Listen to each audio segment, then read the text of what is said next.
Okay, let's make a start. And it's a huge hello to everyone. A big warm welcome from the Global School Alliance to our very first webinar of 2024. And this is very apt to have our first webinar, particularly looking around the Sustainable Development Goals. Of those, we think number 4 is very interesting. Of course, they're all incredibly interesting. But we think that number 4, particularly looking around the importance of quality education, has a particular importance to all of our wonderful global community. And to celebrate that, we have 3 wonderful speakers from the UK and France and India, all of whom will be talking about their own particular, very unique, very inspirational take on the importance, not just of SDG4, but looking around all of the Sustainable Development Goals and how they all ensure that inclusion, quality education, and great interest from many young people are highlighted in them. So a quick overview of the Global School Alliance work. For those of you who are new to the community, you're very welcome. We would be delighted to have you all join. And just before we go any further, hello, Andre Jordan. Andre Jordan is joining us, and she is doing amazing work on the Peace Room, along with all of our great community of educators. So particularly good to see you. Global School Alliance, we're 5 years old this year, founded in 2019, and it's there very much to connect educators, to celebrate the most important people in the world, globally minded educators who are bringing their peers, young people, their communities together to really celebrate great teaching and learning. So empowering educators and students is what our mission statement has always been about and will continue to be about over the next 5 years as well. We're looking forward to our Liverpool-based event in May, Friday the 17th of May, and also celebrating throughout the year about the value of global work. Okay, thanks, Hannah. Delighted that you're all on our platform. For those of you, again, who are new, please feel free to join. Get involved in those projects. Get involved in those amazing partnership groups and courses, all of which really bring the world into all your classrooms. Completely free to join. I'd be happy to have a call with you about how you can get involved in projects, in ensuring that global activity has that central part in all of your school activity. So we're very proud of our platform, constantly being developed and enhanced to ensure that it does offer the very best in resources for all aspects of global activity. Thanks, Hannah. And for those of you who are very interested in developing your work, please consider becoming an ambassador. We're very proud of our ambassador network. And I think certainly we're going to sign up Tim and Dipti. Martin is already one of our wonderful ambassadors, and we'd be delighted to have many more. So if you're particularly interested in joining that community of globally minded educators, do consider becoming an ambassador. Again, we'd be delighted to have a call with you about getting involved in this, and it really is a very enriching, indeed we're a very friendly bunch. Thank you, Lizzie Bow. Thank you, Lisa. A very supportive group of amazing educators. So again, there is the link if you're interested in applying, and I'd be happy to have a call with you about that. Thank you, Hannah. And of course, do get involved in our awards. We hope our Global School Awards offer a very intuitive, a very supportive framework for developing and embedding global activity in your school. Again, completely free to get involved. We can have a call with you and advise on your own school development with this work. Very easy to get involved, entry level at bronze, where it's self-audit, self-assessing, no formal evidence is needed.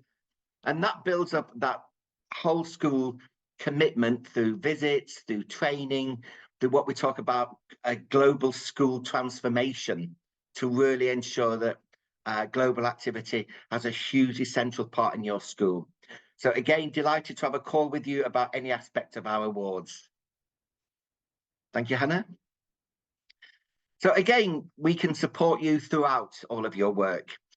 Having that international partnership, if you're looking for a school anywhere in the world, we can help you with that. Embedding that global activity. And again, we'll be hearing from our three speakers today, the importance of embedding global education and having it as a very central part of the school ethos. And of course, what's very important, and we're getting lots and lots of requests, is the importance of that authentic face-to-face engagement. Nothing beats that face-to-face engagement for maximizing the impact on teaching and learning. And it also has incredible impact as well on languages. So if you're particularly interested in teaching any language, Global School Alliance would be happy to put you in touch with a school to support that and also facilitate travel there. Okay, thanks, Hannah. And it's the Year of the Dragon. We are very pleased to be working with many, many schools across China. Particular interest as our founder was one of the first A-level students to undertake Mandarin. So the work with China has always been of particular interest to us at the Global School Alliance. Delighted that on February the 10th, we're celebrating the Year of the Dragon.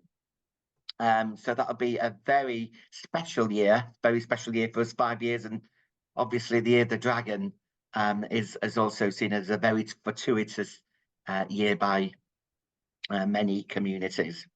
So we do have a little competition that we'd like to share with you about the value, particularly of learning Mandarin.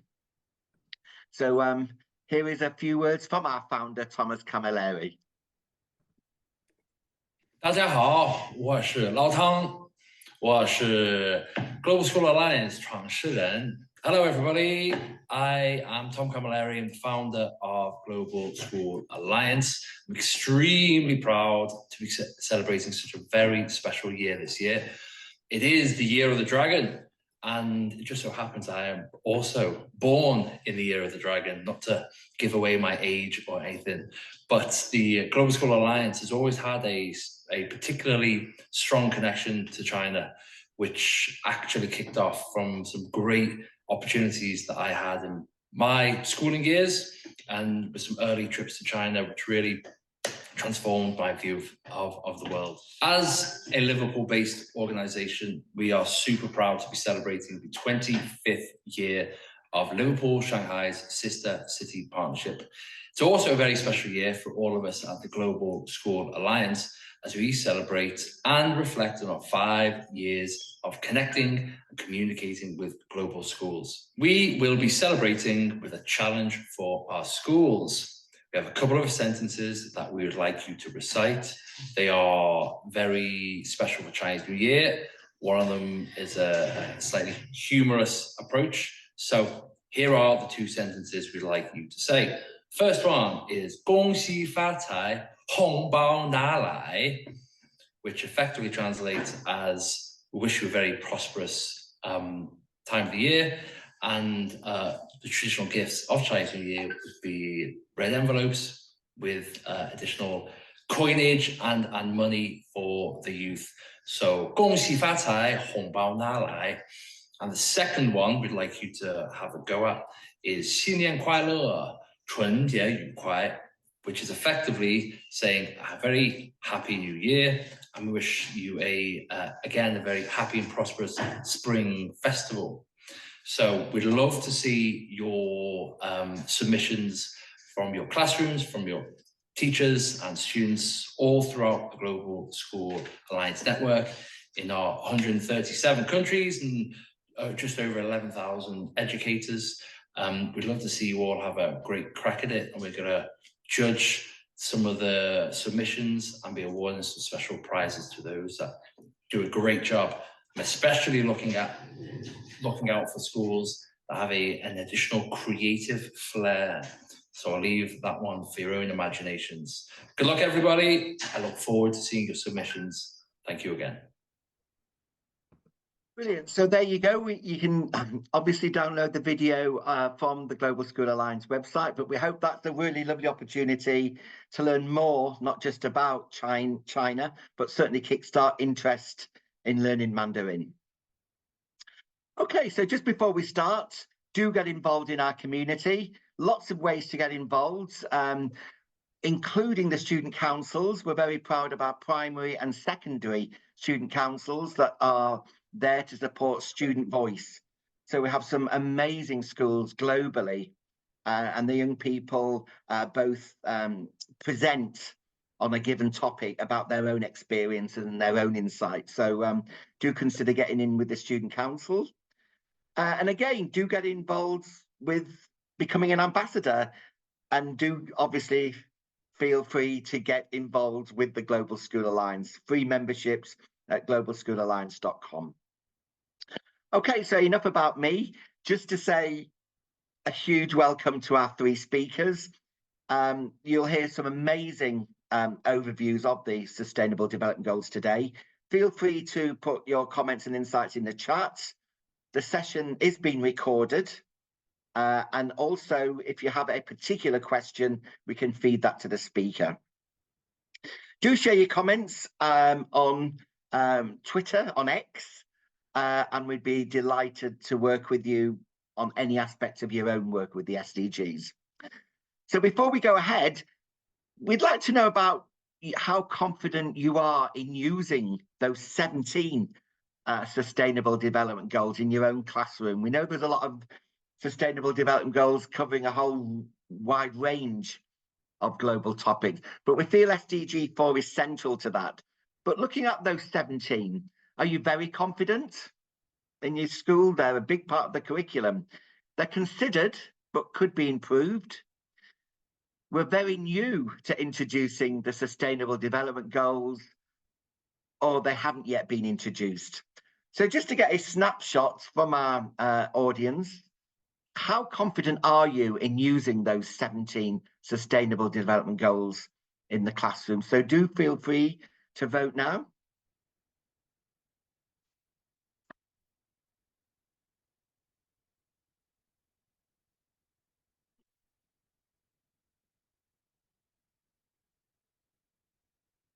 Okay, good response. That interesting. 29% very confident, which is great. 43% they're considered but could be improved. 24% were very new, and we hope this gives you lots of insights. And just 4% they haven't been introduced. So that's good to see that well over half have confidence and they're being introduced into the classroom. But we'd like that to become 100% of the confidence. And so without further ado, we'd like to introduce our three speakers. And they are from the UK, Martin Ridley. Hello, Martin. Martin is Head of Citizenship and the International Coordinator at St. Peter's Catholic School in Bournemouth on the south coast of England. He taught English in Poland and then in an English boarding school. 20 years at this school, happy anniversary there, and has developed a whole school link, an amazing whole school link there, with Shea O'Connor Combined School in South Africa, which is also 15 years old this year, so fantastic work.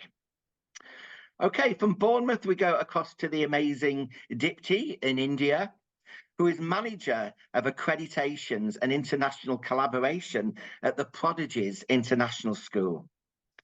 Dipti has a master's degree in arts and has been involved in educational leadership for 8 years. She's very committed to highlighting the key value of global collaboration and sharing the work of the school on the global stage. It's always great to work with you, Dipti, and you're very welcome.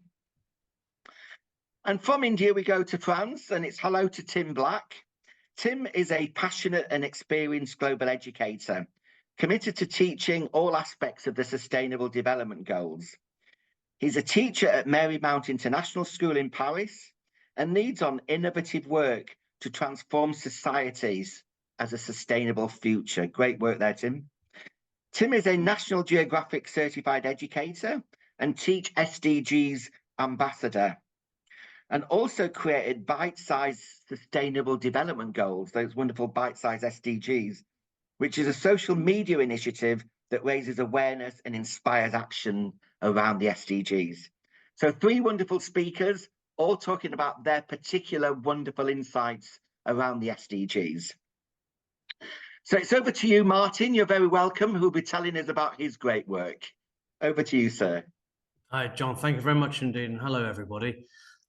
Just going to share my screen with you all. So hopefully this is all working now. So I've been a teacher a long time, and you can probably tell by the grey hair, but we here at St. Peter's School have really embraced our international aspect of education. So what I'd like to do is, oops, not that one, is I'd like please to take you through how we kind of embed SDG4. So quality education to us is really paramount, and it's something that we involve students in through things like our Lasallian values, as we're a Catholic school, and underpinned by the principles of Jean-Baptiste de Lassalle. And so quality education is one of the Lasallian values too. So I wanted to start my presentation with a few words from a very experienced teacher here, who's head of English. Here. I've had the privilege of teaching now for 30 years. I teach English, and through that time I've seen lots and lots of changes in society. So changes to women's rights, attitudes to homosexuality, and of course modern technology, video games, mobile phones, all of those things have been a huge change over the time I've been teaching. And of course all those things change the actual job itself, but make it more, in some ways, can make it more challenging.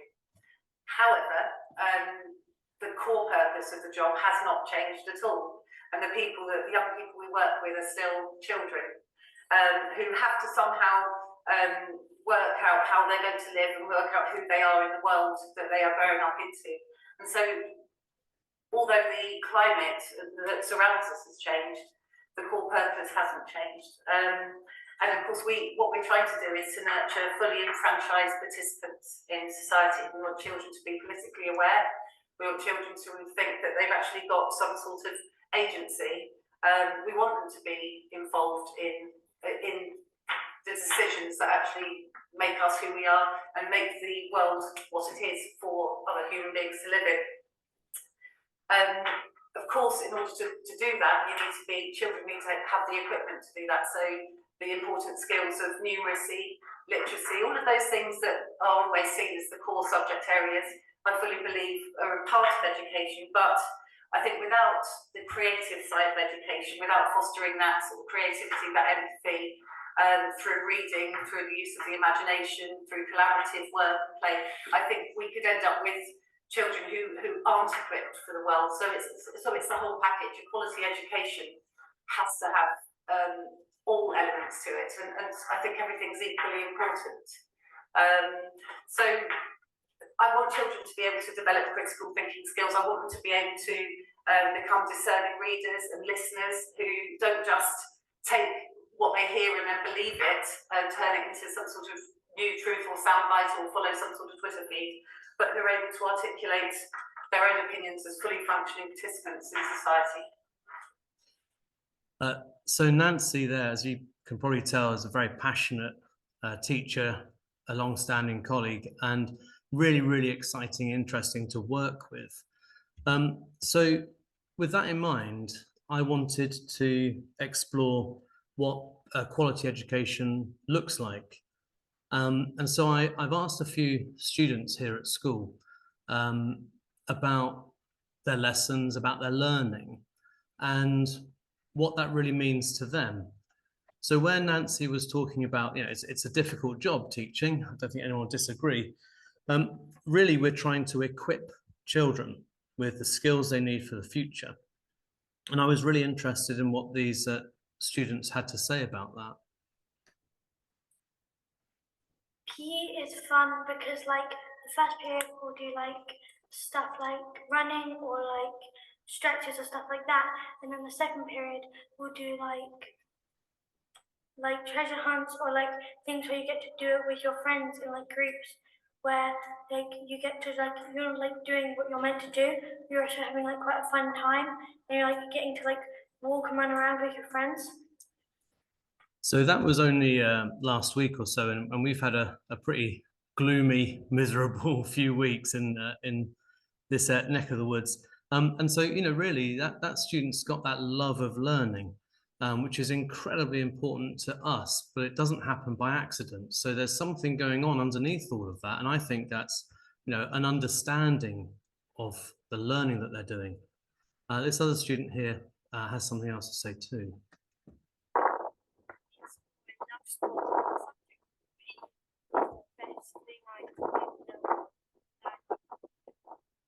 I understand the way how sports go together, and I know which sports I like and I don't like. Sports I like are football, basketball, table tennis. There's a lot of kind of ones, but I don't really mind which ones to do because they're all very good. Yeah, apologies for the sound quality is outside and a bit windy, but he was saying that he really understands the way that sports go together. And it was a range of sports that he really likes. So he's looking across disciplines. And so I take that as a real understanding of his learning. So another student here explains something quite interesting, especially when we're talking about new information and how students take that new information on and do something with it. She's got something to say about that. Maths is really fun because you can work out different calculations with your friends. You can learn new things by doing new times tables and trying out new ways to work things out. You can also do a bunch of fun things with numbers and letters and lots of like animals and fruit and stuff. So numbers and letters, I'm going to guess algebra. Fruit, no idea. But she's clearly really at home in maths, and yeah, she's saying maths is fun. And I don't really think, you know, it gets better than that if students are really understanding their own learning and they think it's fun. There's another element to what she was saying as well. I love English because you can use your imagination and put them into your own words. You can use each other's imaginations and put those into your own words. Working in partners is really good because when someone struggles with something, you can help the other person. So engagement in those lessons, it must be really high. The idea of working with a partner for some students is a little bit, you know, onerous. They don't want to do it. Maybe it's distracting, but clearly she really likes working with a partner. And that engagement, I think, will ensure a real high success rate. So at St. Peter's School, we're looking at a quality education from these points of view. Now, we took Barack Rosenshine's Principles of Instruction as a core pillar for our quality of teaching and learning here at school. I've put a link to this PDF later in this presentation, and perhaps this is old news to some people, but it's really important to us because it's so clear and it helps teachers plan really effective lessons. So 10 principles of instruction, and it's really clear, really easy to break through. So new information, good quality learning happens. And when we look at one part of this, let's just sort of have an example of how I might do this, because I've certainly put a lot of time into my own teaching.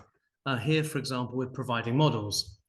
I know it says that, you know, modeling and writing out examples and thinking out loud might be sort of, for some teachers, I think, difficult because they think, well, I don't want to get it wrong. But of course, students they're thinking that way too.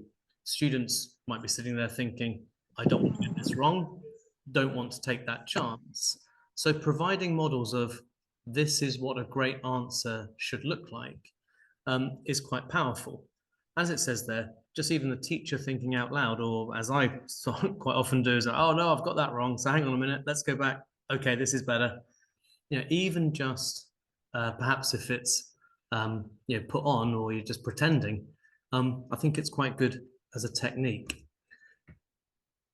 Taking that further, and as I've written, with modern pedagogy and AI, one of the principles of instruction here is talking about expert models for which students can use to compare their own work.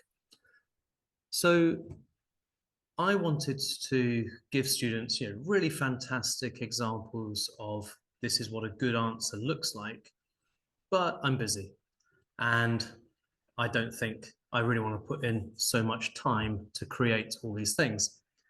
So looking at this last bit, students can compare their summaries, for example, with those generated by an expert, made me think, well, I need to get ChatGPT on this. So I do use ChatGPT an awful lot for lots of different sort of reasons, I suppose. Number one, I'm quite happy with technology and I want to use it. Number two, I like playing around with it, and that's quite important. So I can, you know, really find out how useful it is to me. And so on the screen, you can see that I've asked ChatGPT to knock up a biography of our local MP, and then quite complex areas here. For example, is China's economic development like Germany or like parts of Scandinavia? So that work there was really hitting the high end of some of our year 9 students, sort of 13, 14 years old. And then I was just messing around when I wrote pi's infinite decimal expansion. I was just trying to see if ChatGPT could write the last 4 digits of pi and then I could claim my Nobel Prize. It couldn't. It just comes back with something really boring. But I've used ChatGPT for a lot of things, really. And I think here's a good example of something that's sort of fairly complex. This is for some GCSE students, sort of 15 years old children.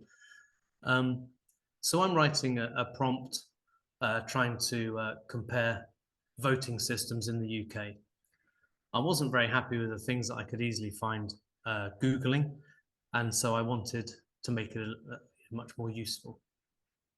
So the prompt at the top was what I wrote, and then ChatGPT spat it out. And of course, it's for me to then use however I want. I'm in total charge of this, and I can edit it and stick it in Word and, you know, change it around. So this does save me a lot of time. And if I read it, if I make sure it's great, then I know what I'm putting in front of children could be called a model answer from an expert, really, because I've read it, really, and I've put in the quality. I wanted to share something that I think is really useful. So on Twitter, I found the ICT evangelist, and I've had lots of success using ChatGPT. And the ICT evangelist on Twitter has 2 really nice PDFs, and he's a lovely guy. He makes them freely available. So he's got these 2 and more available on Twitter. And there's his details. So I gave the geography department some training on ChatGPT and helped everybody to sort of overcome their, I don't know, barriers to using it. On the left, if you do use ChatGPT, I would like to promote this golden prompt. I've had a lot of success with this. This is the prompt, and it's basically saying, right, this is what we're going to do. I'm going to suggest a topic. You're going to come back with questions for me, and we're going to revise the prompt until basically I'm happy. And then I'm going to use the prompt, and ChatGPT will spit out really what I definitely want, and it's going to be much, much better than my very first idea. These iterations are going to make it much, much more useful. I really recommend this. It's the best use of a couple of minutes ever. And so it's really ChatGPT going back against itself, going, well, I've sort of come up with this prompt. Is it any good? Let's listen to the input and make it better. So revising a prompt then makes the final outcome much, much, much better. And that's important to us because, you know, we can then create these model answers, these expert answers, and children can get do their own work independently using those model answers. So moving on, I'd like to explain a little bit more about our key partnership that we have with our school in South Africa. And we've been going now since 2009. It's a strong partnership, and we have a deep understanding of values as stakeholders and cultures. And I don't write that lightly. It's taken a long time to get to this stage, and we've made progress all along the way of our journey.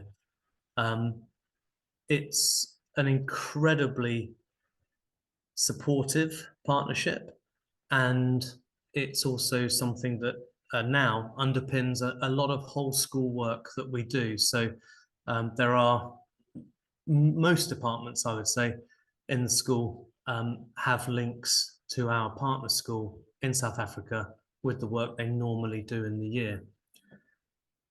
We recently undertook, so another teacher and I, Katie Stanistreet, we recently went to visit, and we had three main aims. We really want to update our knowledge and understanding of the partnership because of the impact of COVID.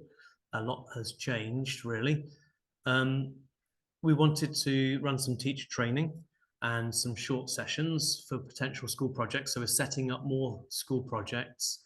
And we really want to find out if we can run a student trip in the near future. That would be fantastic. And I'd really love to involve the Global School Alliance in that. They seem absolutely fantastic for that. So 2 of us went at the end of November, and it was only a visit for just 1 week. It was a very intense week. We got an awful lot done. And so here are some lovely pictures from our trip. You can see we try and have fun. And here's me sitting with some just incredible students. The nice thing with such a long-standing partnership is a few of these students, because they're older students, have seen me there before. And it was really great to sort of say, all right, I came over in this year and what's changed. But one of the nice things that we could do was at the end of every day of our trip, we could make a short YouTube video, and then that gets posted to our teachers back at St. Peter's. And so when we were posting these, we posted these, and every day teachers here at St. Peter's would update their tutor group of classes with what have Mrs. Stanistreet and Mr. Ridley been up to today. And we had such brilliant feedback from these short videos, and yeah, it was just absolutely a joy, really good fun. The other thing that we were able to do every day, so over the 5 days that we were in school there, was run assemblies from South Africa. And unfortunately, you can see my hand down on that camera, down on the iPad that we took, to school here at St. Peter's. So we were 11,000 kilometers away, and doing an assembly as you would, as if you were there. And it was tremendous. We had a great time. And this is really important to us. This connection with our partner school is so personal and important to us. So when we were there, we could chat to students. They really wanted to get involved. We got the head boy, head girl in this shot here talking to Mrs. Stanistreet. And we can just really identify with these students. And these films are used in class today. And here, this is these students here showing us the cars made out of wire that drive along. The steering mechanism works. And immediately after they showed us this, I pinged a video and an email to the head of technology here at St. Peter's. And there's crossovers there that they're using now. So yeah, this film that I took is being used now as well. Very excitingly, we managed to have quite a long-term project of trying to get solar panels installed on the school in South Africa, and we achieved it. So it took a long time, but we raised £18,000, and through the community around the school in South Africa and the amazing leadership at that school. So Nicholas Samulu, which is a difficult surname for me to say, he led the project in many ways. We did an awful lot of fundraising here at school, and we were we're over the moon really to know that we did that, because there's such a lot of interruption to school in South Africa. Load shedding, where power just disappears, power cuts, is commonplace. So now this school can operate uninterrupted, and the students at this school just love being there. You got to drag them out. It's just so inspirational. So in order to wrap up my presentation, I wanted to just really emphasize some key points. Really, in my school here at St. Peter's, we've got so many experts with so many years education under their belts. If I can tap into that and make the most of it, I'm going to have a much higher quality education to offer the students that are in front of me. And this goes absolutely the same for our partner school in South Africa. As I've been saying, with the wire, cars, and so many more things. So bring that expertise that everybody has into your teaching if you can. Of course, as the students were saying earlier, they know what they like, and the needs of students are varied, but the more we know about the needs of our students, the more we can respond to them. So data, student voice, so many things are important to us here at school that we need to bring into our own teaching. Teaching's a hard job, and we would all like more money, more time, but ChatGPT is free for me to use, so I'm taking advantage of it, and it absolutely saves me time. The Global School Alliance is just a brilliant platform. Sharing expertise is so important. So Twitter and Mark Anderson, other platforms. I really want to work with Julius in Uganda. And if you have joined the call, Julius, I really do need to respond to your email. But we've got a great opportunity really to work together, and I'm very grateful to the Global School Alliance for the platform they provide. And then I'm going to leave this here just as the final slide. So teacher toolkit for the principles of instruction and some other things. But I hope that was useful. So that's the end of that. That was brilliant, Martin. Thank you so much. Really inspiring, and you always bring in so many other stakeholders and so many other organizations to celebrate your great work. It's always inspiring to work with you and your great school, and here's to the next 15 years of your great partnership. Really inspiring. And we'll see you again soon. Okay, thank you, Martin. Really wonderful. So from England now, we're going across to India and to learn more about the great work of Prodigies International School, who are doing a range of inspiring creative work, and to learn from Dipti, who will tell you all about her work. So it's over to you, Dipti. You're very welcome.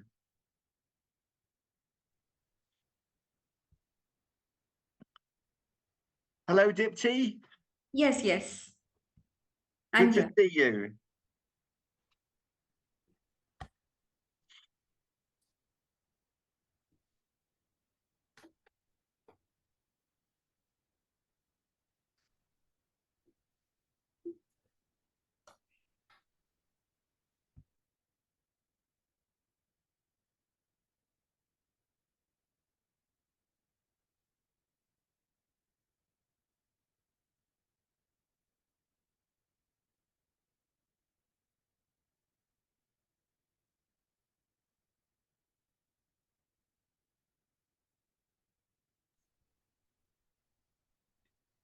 Sorry, there was some issue with this. Thank you, John, for that gracious introduction, and I'm truly grateful for the opportunity to contribute to this meaningful dialogue. Ladies and gentlemen, distinguished guests, and esteemed colleagues, it is both an honor and a privilege to be here today as a representative of the Prodigies International School in Bangalore, India. Today, we all are here to delve into the enriching discussions of the GSA Global Education Conference centered around SDG4, quality education. I'm excited to share insights, experiences, and perspectives from the vibrant tapestry of education in our institution. Quality education is not just a goal, but a shared aspiration for a brighter and more equitable future. It is a cornerstone for societal progress, and today I look forward to sharing our journey, challenges, and triumphs in providing an education that goes beyond textbooks, a holistic learning experience that nurtures minds and shapes global citizens. Let me start with the importance of quality education. Quality education serves as a bedrock for nurturing critical thinking skills, empowering individuals to analyze, synthesize, and evaluate information. In this fast-paced, ever-evolving global landscape, where challenges are complex and solutions are multifaceted, critical thinking is not merely a skill, but a necessity. It encourages students to question, explore, and develop innovative approaches to problem solving. Preparing students for the global workforce. In an interconnected world where borders are being invisible, quality education becomes the bridge that prepares students for the global workforce. It goes beyond imparting just the subject knowledge. This is where Prodigies believes in incorporating collaboration projects among various schools around the world. Our students get an opportunity to connect with their peers worldwide and experience a cultural difference among various regions. The impact of quality education extends far beyond the individuals. It ripples through communities, creating a positive and sustainable socio-economic ecosystem.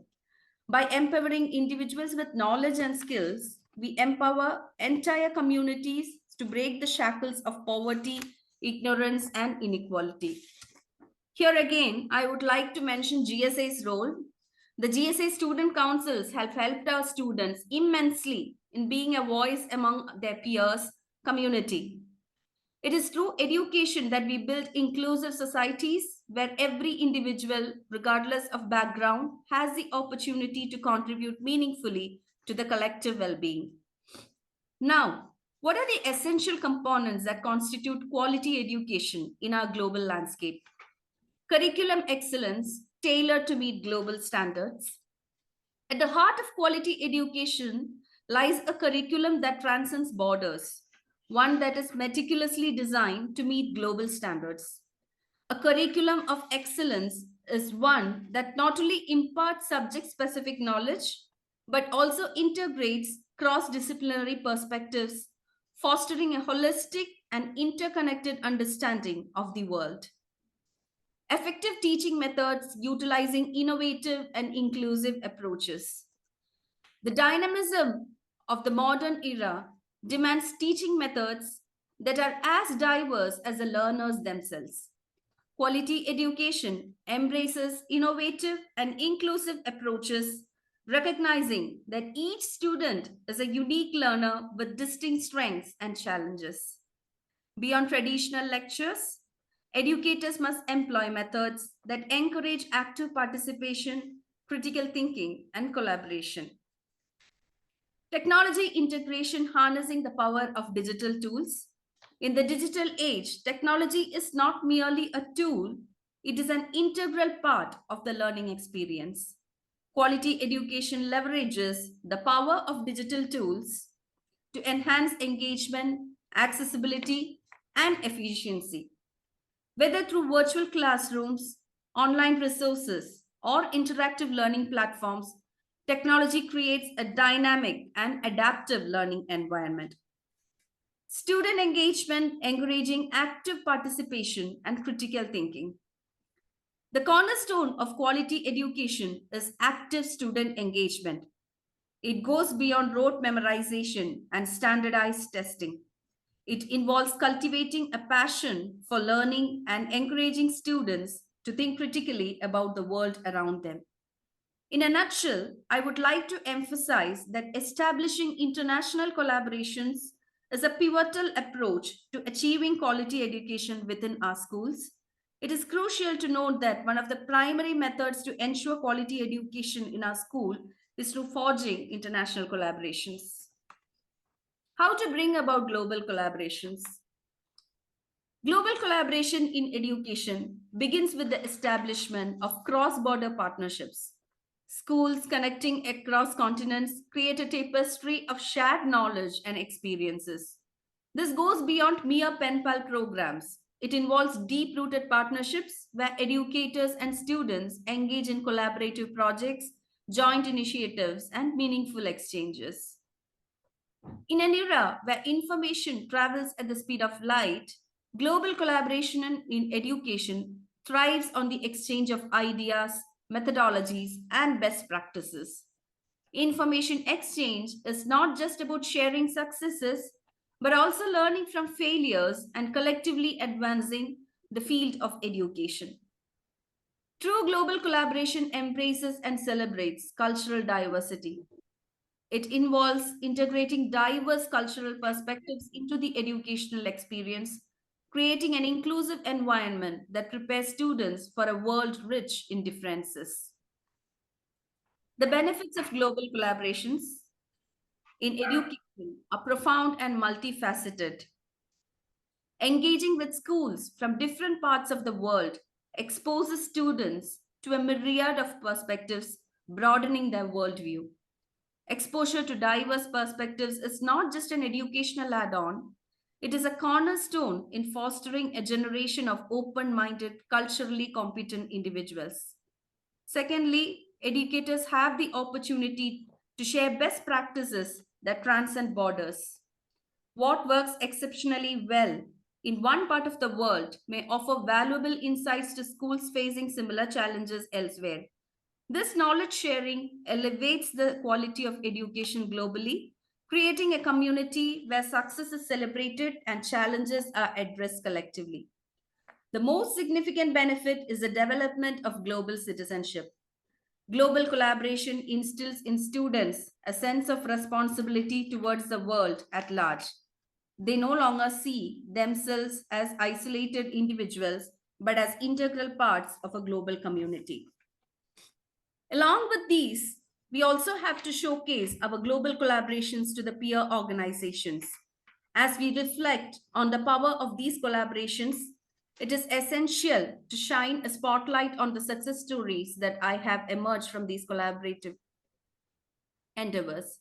Successful collaborations are not just a testament to the strength of partnerships, but also a source of inspirations for educators worldwide.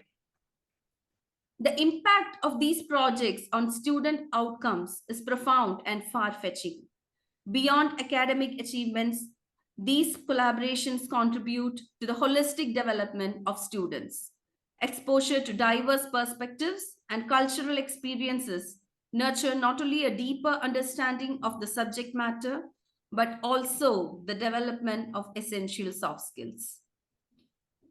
Lessons learned and best practices. Educators can learn from each other, adapt successful strategies to their unique contexts, and elevate the quality of education globally. Whether it's implementing innovative teaching methodologies or leveraging technology for effective collaboration, these best practices become guiding beacons for educators navigating the landscape of global school alliances. At the Prodigies International School, we stand as trailblazers in the realm of global education, unwaveringly committed to cultivating a vibrant and dynamic learning atmosphere. Our dedication to excellence extends beyond the traditional boundaries of education as we actively engage in and promote strategic international collaborations. Our school has forged strategic partnerships with educational institutions and organizations worldwide. These collaborations go beyond superficial affiliations. They are purposeful and result oriented.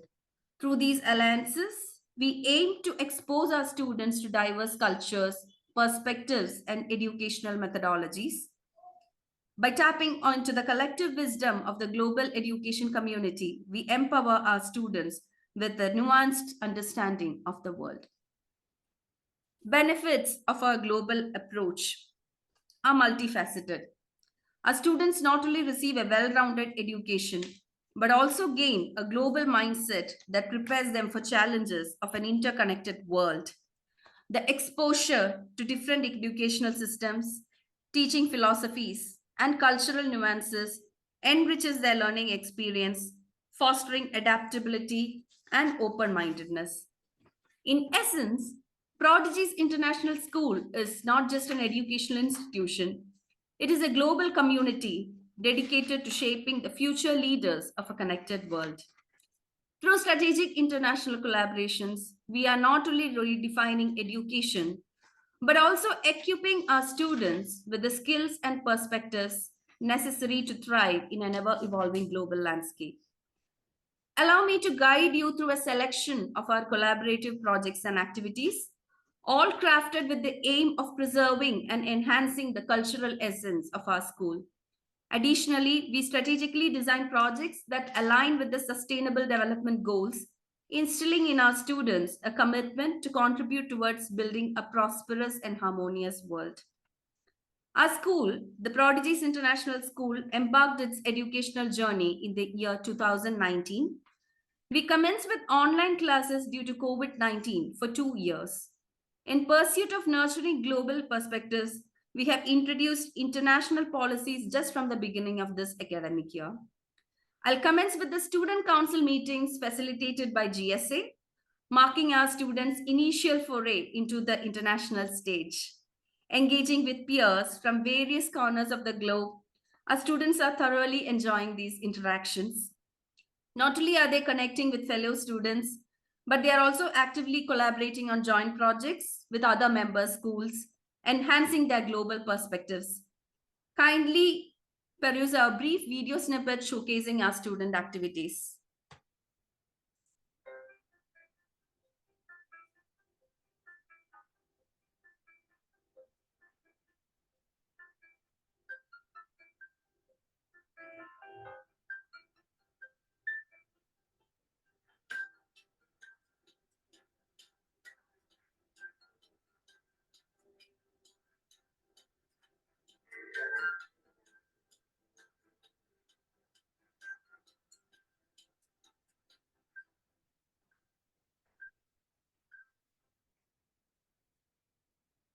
We conducted a virtual interaction session with Hartley Primary Academy in UK to explore and discuss the geographical wonders of our regions. Hearing about these wonders directly from their peers rather than through books was a novel and engaging experience for our students.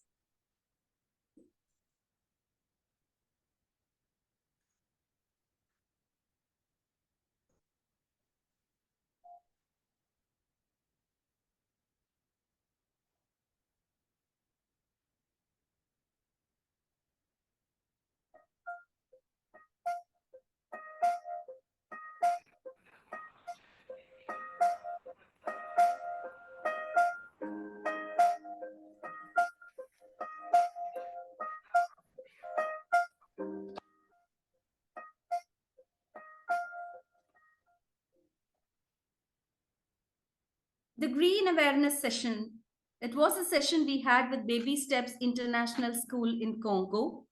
We initiated the session which focused particularly on SDG 13 and SDG 15, climate action and life on land.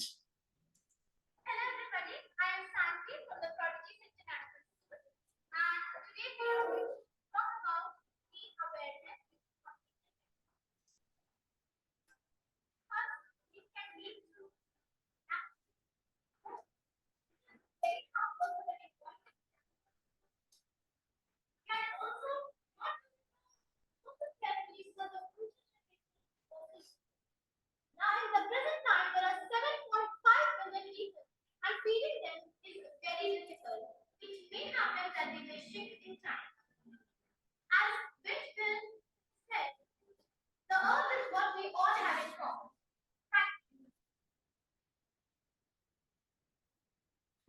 Collaborating with Newton Global School from Indonesia, we innovatively designed keychains for a fundraising program. This unique activity not only fostered creative collaboration, but also contributed to a shared cause. The keychain served as both a tangible token and a symbol of our collective commitment to making a positive impact.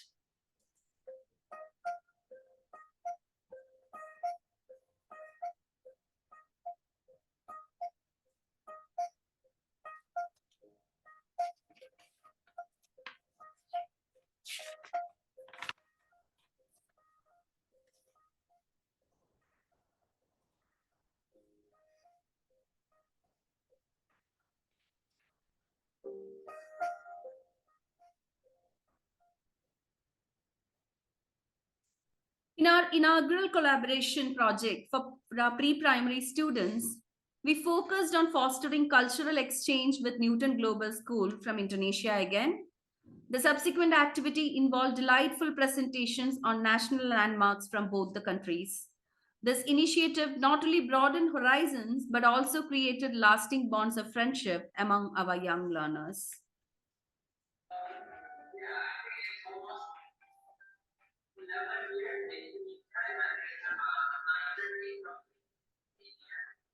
Yes.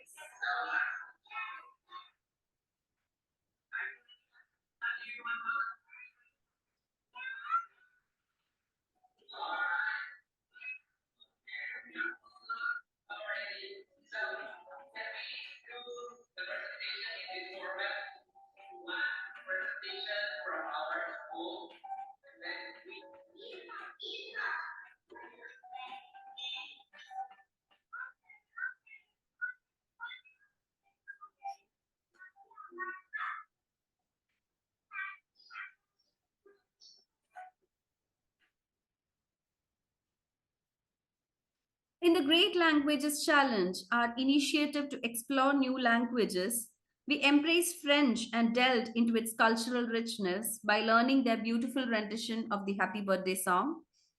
This activity not only broadened language comprehension, but also celebrated the diversity and joy embedded in linguistic expressions.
And the Eco Art Showcase, an initiative to promote environmental awareness, students created captivating poster designs for World Environment Day. This artistic endeavor conveyed powerful messages on sustainability, fostering a collective commitment to preserving our planet. The Eco Awareness Project sprouted a vibrant vegetable garden within our school premises. Students actively engaged in planting, nurturing, and harvesting, deepening their understanding of sustainability. This initiative not only promoted eco-consciousness, but also instilled a sense of responsibility towards the environment among our learners. In the caring connection, students engaged in heartwarming interactions with senior citizens from our community, discovering the profound joy of compassion. This initiative bridged generational gaps and imparted valuable lessons on empathy, fostering a caring community where understanding and connection transcend age boundaries. The Gratitude Chronicles celebrated community helpers, acknowledging their invaluable contributions. Through this initiative, students expressed heartfelt gratitude, recognizing the dedication and selflessness of those who enrich our community. This project fostered a culture of appreciation and strengthened the bond between students and the unsung heroes of our community. In the Junior Diplomatic Conclave, students immersed themselves in a mock UN session, gaining invaluable insights into diplomacy and negotiation. This experimental learning opportunity equipped them with skills to navigate cross-country conflicts, fostering a deeper understanding of global affairs and cultivating the seeds of future diplomatic leaders.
The role of teachers in global education, empowering educators by providing professional development opportunities, global teaching methodologies, and encouraging a global mindset among teachers. Acknowledging challenges like language barriers and resource disparities, proposing solutions for multilingual education programs and resource sharing initiatives. What are the calls of action to bring out quality education? Encouraging schools to engage globally. Join global alliances, connect with schools worldwide. Embrace cultural exchange, fosters understanding and tolerance. Utilize technology in order to bridge geographical gaps. Invest in professional development so that we equip our educators for globalized teaching. In the interconnected world, quality education and global collaboration are not just options, but imperatives for a brighter future. A heartfelt thank you to Global School Alliance for the incredible opportunity to be a part of the online speaker series. It was truly an honor to share insights with such an engaged and enthusiastic audience. I'm grateful for the platform and inspired by the collaborative spirit of the Alliance. Thank you, John, for fostering a space where knowledge knows no borders. Looking forward to future engagements with this global education community. Thank you. Brilliant. Thank you, Dipti. We always say, global educators, you are the most important people in the world. And that was truly inspiring to see your activities, the eco art, the language challenge, those amazing keychains, the Gratitude Chronicles, really powerful, innovative global work. And we're honoured to work with you and honoured to work with so many globally aware educators. Really inspiring. That was wonderful. Thank you. Okay, so thank you, Dipti. Thank you to everyone at your wonderful school. And we move now from India to France and to learn more about the Sustainable Development Goals from the amazing Tim Black.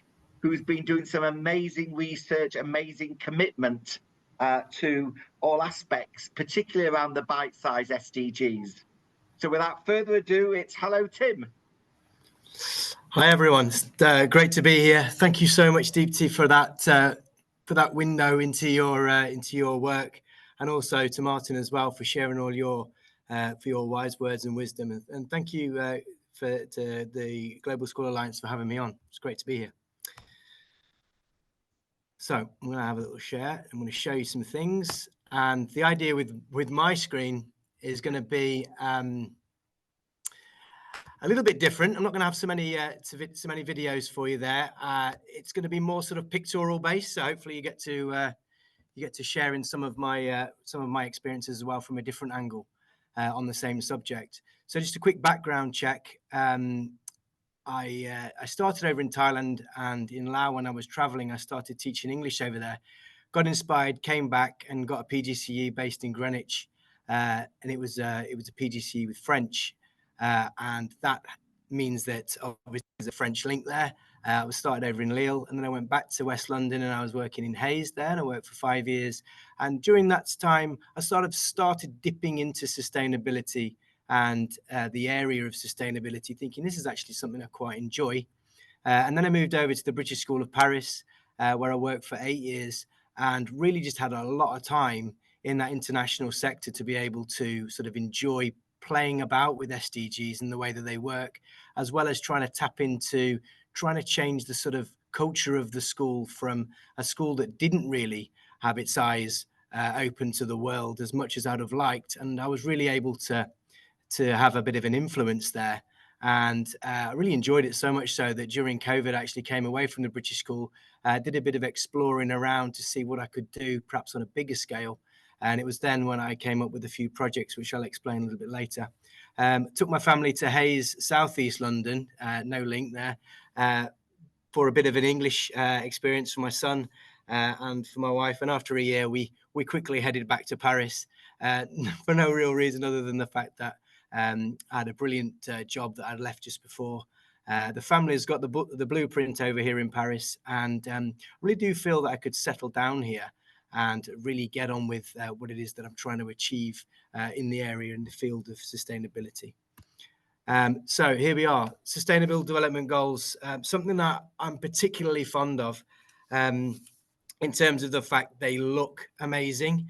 And for any educator who's got a poster up in their class or who's made a display, really do lend themselves to classroom environments. You see children staring at them when they should be staring at me and following my instructions. Really sort of curious about them. What are these and how might I be able to use them? And the way they work and the way they connect with learning, the way that we can refer to them. I just found it really, really inspiring as an educator, and also allowed me to actually start bringing my passions into what I'm doing. Obviously, I enjoy the curriculum side of what I'm told to do. But if I can start sort of weaving these into what I'm doing, I started thinking I could really be a magician with these sustainable development goals and actually start having some fun to really sort of power the children up as well. And I started feeling that. I started sensing that the children had a voice. Started feeling, we've mentioned it, the other two speakers also, the word agency. I felt that it was important that they were given the opportunity to perhaps choose one of the areas that they liked and perhaps almost become an advocate for it. So that's the first thing that I was doing wherever I was going. I was trying to get advocates for individual goals to go around and question paper use, question why we're not learning climate education in our classes, question why we're not meeting as groups to discuss real world issues. And it was really, really empowering to see that happening. And one thing I would say, obviously, is that it's important to be able to teach subjects like grammar and maths. And I think there's a really super important need for that.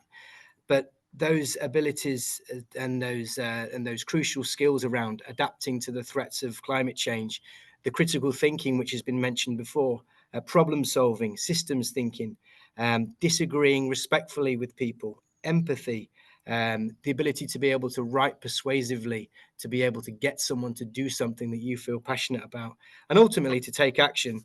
And the tools needed are pretty much centered around these goals. And so I found them extremely important in my day-to-day work. As for the certification with National Geographic, I was extremely proud to become a certified educator, because it opened my world to a huge community of educators with National Geographic, and we were able to share good practice.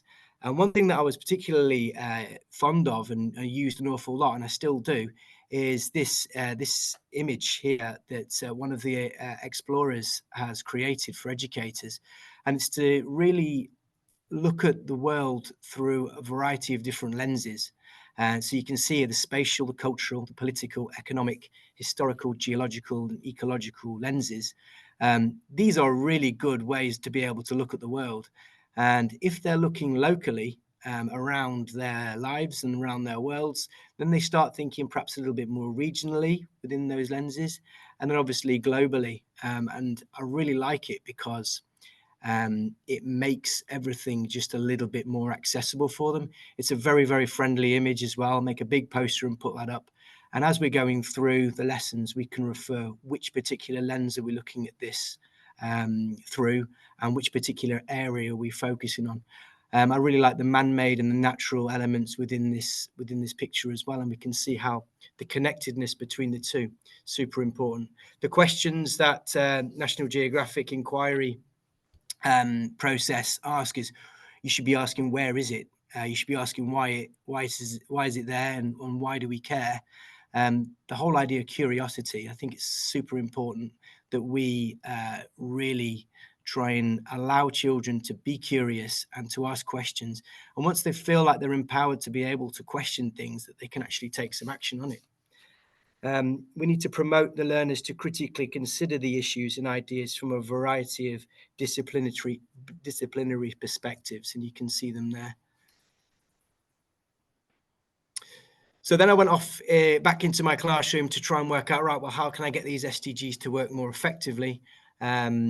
And I found that I was doing a bit of art, I was doing a few pictures, and I was sharing them on social media, and I actually found that this is perhaps something that could help other educators. And one thing I really like doing is working in a community of people and connecting, just like they do at the Global School Alliance, connecting people.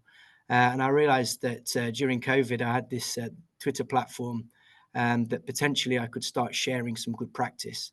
So I looked at the way in which children could perhaps link with the SDGs, how that might work, the idea of collaboration.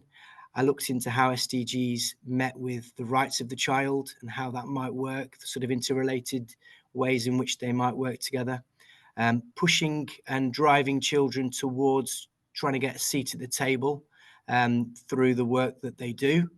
And Voice 21 was something I learned last year. Really powerful project whereby you can get children to speak more confidently. And I think that's something that's super important for children to be able to verbalize and what the issues are and how we can go about solving them. There's the inquiry, which I often use, the Geo inquiry from National Geographic, to ask questions, collect, visualize, create, and ultimately act. So I had a big moment in my life where I was spending some time perhaps doing a bit of research on this and trying to work out how it would work. Global citizenship really ties into that.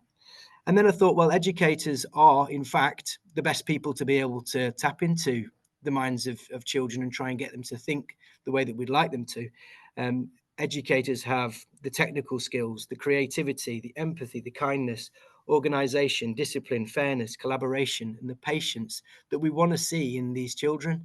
So it's a really nice way of making the links with what we're doing in our classrooms to try and ensure that we're creating the next sort of planetary stewards moving forward. So I then came up with the bite-sized SDGs, and it's a platform on Twitter with view to becoming slightly bigger. I just thought I'd start pinging out a few tweets with a few ideas to get children and staff and communities, teaching communities, thinking critically around a particular issue, and to get that idea of provoking the thinking by having some sort of provocation. And that would ultimately lead to having some sort of dialogue in the class, and then obviously some action. And it was a really interesting thing because the actual platform itself grew quite well. You know, a good community of educators, both from the National Geographic side, from Teach SDGs, and also just curious educators who wanted to try and tie these goals into their daily work. And I really would like to see more being shared on there, because there's some amazing stuff happening in our classrooms globally, and making this, like, you know, these small connections to SDGs, and, you know, just tagging bite-sized SDGs as a way to be able to share them. I found it was quite a useful way of getting more messages out, and in a drive to be able to try and achieve them. So we had the idea with educators, you've got the school community, children and youth in this sort of triangle that was working. And I really got the impression that this was a space for sort of agency for action. We were building something, and we were motivating not only school communities, but we were also inspiring children. And I got the idea of perhaps being able to connect further with people, and I got involved in a number of projects around SDGs and the way that they were working within schools. And as we all know, there's hundreds of brilliant, incredibly innovative ways to be able to do this, and there's almost too many for any educator trying to get in there. And my advice would be to really take one that you really feel works for you. We know about time being a huge issue. You cannot do everything that you want to try and do. You cannot try and work with all these different projects. So really focus on one and really try and make it work. We saw Martin, we heard from Martin talking about his link with South Africa, and that's a really strong bond. And I can see how his work there has had some sort of, there's been a development, there's been progress made. And what we'd really like to do is try and create something which has a lasting impact, rather than just scratching the surface in all these different areas. We want children to really feel that they're making progress and they're seeing that whatever they're doing is having a huge impact. And I talked with my children about in the class about their actions that they're taking locally are having a global effect, and we use that term glocal, which is quite a cool word. The children quite like that one, and the idea of sharing in particular school environments. I find, particularly having worked in several, you've got to really be in that school environment, involved in that school culture, to set up projects long term. I find that with my situation, my personal situation, I've not really been in any particular environment long enough to be able to really see a project through. So if you're an experienced teacher, or if you're a teacher just starting out, it takes time to obviously have the stakeholders involved, gain that trust from the community around you, and really show that what you're about, to be able to start setting up projects and start getting the children around you, you know, the clubs, the environment clubs, the sustainability groups that you might be involved in, sustainable leads within alliances and groups of schools. It takes time, it really does. So really fine tune your project, or the project you'd like to do with the children alongside SDGs, to make it work for you. So just a little example from what I'm doing. I love this image. It's one of my favorite images. It's the image of how the SDGs fit within a community. And I transferred that into my classroom, and what I was able to link pretty much everything we were doing to it, asking questions like, which SDG are we working on? We could make those connections, and I could instantly tell them, okay, what work we're doing here is having an effect in this particular area, and the children's eyes lit up and they were able to make that connection with it. An example I've got here is I'm connecting with UNICEF France. I've got a UNICEF coordinator, and she was able to dial in, explain to us about the rights of the child. We did some work alongside that, and we created UNICEF dolls, which we ended up donating money for, and we ended up adopting. We raised 1,000 euros, and we handed it over to UNICEF. And the way that whole journey that we went along was incredibly empowering for the children. And you can see how these very small projects, that if you start thinking about how that will work in a small community that is a school, and into the community, it's feeding back into the households, and then it's feeding back more widely. If we're sharing it perhaps on social media, if we're sharing it within our school communities and on networks such as with the Global School Alliance, you can see how that filters around, and we really get an upshift in feeling that we're making progress. So on to SDG4 and on to quality education. I'm extremely passionate about it because obviously it's my career. It's what I've chosen to do. And I do feel like we need to do a huge amount for SDG4 within our settings. Any educator who's not making any reference to it, or who doesn't feel particularly upset about seeing an image like that, it's unjust, it's unfair. The whole educational inequality that's shown within this image that was taken from the Sustainable Development Report recently, we can see here that we've got huge issues, and us as educators, I do feel that we deserve a seat at the table. And one thing we can do is take action with our children alongside us. Obviously, we don't want to be doom and gloom merchants when we're teaching children, but we can use them as a brilliant way to be able to advocate for SDG4.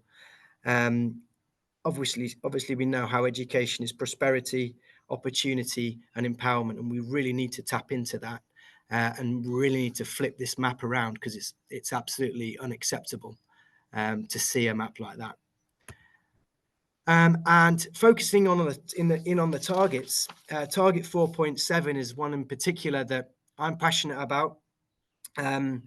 I wear this bracelet, and I wear it every day, and the children see it, and they know that I'm very passionate about it, being something that I often connect them to. I focus in on 4.7 in terms of teaching them about sustainable development. I feel that's super important, and the global citizenship element ties into ways in which we might weave that into our daily teaching. Obviously, we make that pretty explicit to them as we go through. We need them to understand how to become global citizens. But within those 10 targets, I believe that maybe we should take one of them and really run with it, and make it our particular focus. We could obviously make them all, and we could teach them all generally, but like I said before, once you've got your goal, really focusing on the targets, 4.7 for me is the one I'm honing in on. The relevant knowledge being the what, the key dispositions and skills being the how, the values, the why. That's with motivating and empower through the lives to become informed, active citizens who take action for a sustainable future. And I'm extremely passionate about that. What we can do in the classes, and what we can do perhaps in the background of what we're doing as educators, is that we can start educating ourselves a little bit more around it. There's some brilliant groups, for example, the GPE, Education Cannot Wait, Send My Friend to School. The INEE is a brilliant network as well for education in emergencies. It's something I find particularly passionate about, so I do a lot of reading up on it. I do a lot of advocating for it. I share a lot of stories. All of these sites, all of these areas have pretty much human interest stories, which children can really relate to. And that whole idea of bringing them into the lives of children in another part of the world that has a trouble with being able to access education allows them to make that connection. The next stage would be to try and do something actively, taking action for that particular child or that particular group that you've heard about, because you've been inspired by what you've heard. And we can see also here, art is an amazing way of being able to tie into this as well. These art images from Cartoon Movement, which basically question why children or girls do not have the access to education in their setting. You can go into it as deep as you like, depending on the grade level or the year that you're working in. But really, we're the educators. We can guide them towards these, and then we can provoke the thinking, and then share back the thinking using something like Bite Size to be able to inspire other people as to what you did. You showed this image, and this is what they came up with. These were the solutions they came up with. It's extremely empowering. And I do say that collaboration is multiplication for SDGs and for SDG4. And so just by being here today and getting together as a group of educators, of people who care about this subject, we really are going to be making much better progress together. And so I just want to thank everyone for listening in. I rattled through it very quickly, very keen to answer any questions or take any questions if that was possible. But please do feel free to give me a follow, particularly Bite Size SDGs. If you are an educator or a school, tag us on to your tweets, and I'll be sure to share them as widely as possible, because there's some amazing educators out there doing some absolutely amazing work. Finally, a big thank you to Global School Alliance for having me on. It's been a pleasure. Great, thank you, Tim. That was really, really fantastic. Collaboration is multiplication. Absolutely. You know, this is what it's all about, sharing that collaboration. Because for us, in many ways, SDG4 is all about that quality collaboration, learning from each other. Loved Local. I think the concept of Local is really powerful as well to share. And the posters were brilliant. My gosh, those posters were really, really fantastic. So a huge thank you for ensuring that curiosity underpins all of this fantastic work. Now, we do have a little time if anybody wants to raise their hand and ask questions to either Dipti or Tim. But yeah, it's coming through. Amazing work. Congratulations. I think the chat is overflowing with congratulations to everyone. That was really powerful. But just to say again, global educators are the most important people in the world. What you're doing every day to ensure that young people are given access to this incredibly important teaching and learning is incredibly powerful, and we are hugely grateful for you. Just to say, these sessions will be recorded. They're actually going to be on the Global School Alliance website. Our next event is on the 29th of February. And if anybody wants to contribute to that, again, we'll be looking at aspects of the SDGs and the importance of face-to-face engagement in much of our partnership activity. Okay, yeah, Hannah sent the link through to collect your certificates of attendance. Great to have so many ambassadors. Again, a big thank you to Andre Jordan for the great work you're doing with the Peace Room. We know you have lots of ambassadors on the call. But yeah, without further ado, we are going to close and say a huge thank you to Martin, to Dipti, to Tim for all your amazing work. It's been a really fantastic 90 minutes. Hannah has sent through the links. Great. Wow, more congratulations coming through on the chat. So we'll be hanging around for a couple more minutes if anybody wants to remain and say hello. But just to say again, thank you, Martin. Thank you, Dipti. Thank you, Tim. Thank you to our wonderful Global School Alliance community. If you do want to become an ambassador, please do so and ensure that multiplication still happens. And you are the most important people in the world. So a big thank you from us all at the Global School Alliance. Thank you, Declan. Good to see Declan, our colleague from Newcastle. And we look forward to seeing you all on the 29th of February. Do stay in touch. And you know where we are. So thank you, everyone. Okay, thanks, Tim. Thanks, Dipti. Good to see you. We'll be hanging around for a couple more minutes. Hello, Alejandra. Good to see you. Hello, Mary. Good to see you, Mary. It's great to see so many of our ambassadors joining us. Hello, Doha. Many of our wonderful ambassadors are on the call as well. Hanif, hello. Good to see you. And I hope you're all going to follow the amazing Tim Black. Always worth it. Hello, John. Hi, good to see you, Ace. See you later. Wow, fantastic work you're involved with as well. Very important work across Turkey that you're involved with. Hello, you. Mohammed, good to see you. And yeah, we are having another webinar on the 29th of February. So if you would like to get involved in that, we'd be delighted to have your amazing. Hello, Fethi. Good to see you, Fethi, our friend from Tunisia. Wonderful. Hello, Ahmed. Good to see you. Hello, Elijah. And so many ambassadors. Ace is one of our most wonderful school ambassadors. Great work you're doing across Turkey and globally. Hello, Mona Lisa. Good to see you. Hello, Amjid. Hello, Amjid. Good to see you, sir. Media. Hello, Don. Good to see you. Good to see you. You okay? For you. Yeah, great work from Media Cultured. Really good to have you on the call. I'll be touching base with you soon again. Most definitely, sir. That's fantastic. So important. And again, to echo what Tim was saying, collaboration is multiplication. We are all in this together, and I think more than ever, the amazing educators that support that global connectedness need to be celebrated. So it's really fantastic. Hello, Constantine.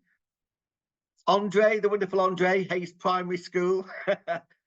The wonderful Lisa. Hello, Lisa Stevens. Thanks for all you do at White House Common. Wonderful to have your insights, and thank you for your participation in the councils. Hello, Margareta. Hello, Anna. The wonderful Anna, who did Let's Make a Better World. And many projects, always fantastic. Hello, Staker. Wonderful to have you on the call. Wow, this is fantastic. And it's Lisa, really hard when you're I was going to say it's really hard when you're Lisa. driving home and all you want to do is shout, yes, I agree with that, and type in the chat, and you can't. No, it was absolutely fantastic. And Dipti's examples and Martin's wonderful long-term partnership, and Tim, the way you pulled together all that work was really inspiring. Yeah, it was brilliant. I need to read it all, watch it all again, and actually make notes this time. Fantastic. So it's wonderful to see you, Lisa. Thank you, the wonderful Lizzie Bow. I'm going to go now. And we shall see you again, Lisa. Thank you so much. We have got many of our ambassadors on the call as well, which is wonderful. So if anybody would like to put their hand up and say hello. Hello, Bandul. Hello, Asma. Hello, Vandana. Thank you so much for all your support. It's really wonderful to have you involved. Hello, Claudia.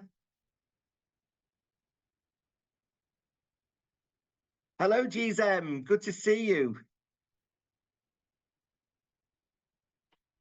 Okay, now that's really wonderful. Really wonderful. So yeah, we look forward to seeing you all on the 29th of February. Let's stay in touch. If you'd like to participate, we are looking obviously for our 5th anniversary event and have you all involved with that. Thank you, Fetty. I'm glad the postcards arrived. So yeah, let's stay in touch, everyone. We are going to close in 1 minute. But just to say again how wonderful global educators are. I know Hannah and I were always bowled over each day by the innovative, creative work supported by all of our wonderful global community. And hello, Oscar. We have new people. We have a couple of new contributors there. Hello, Ramona. Hello, Raja, the wonderful Raja Ramadane. Good to see you. And thanks for all you do, Alejandra, as one of our consultants. Okay, so without further ado, thank you, everyone. And we will stay in touch. You've got our email address. The recording will be on the Global School Alliance platform. So without further ado, have a wonderful day, evening, afternoon, wherever you are. Thank you for your participation and do stay in touch.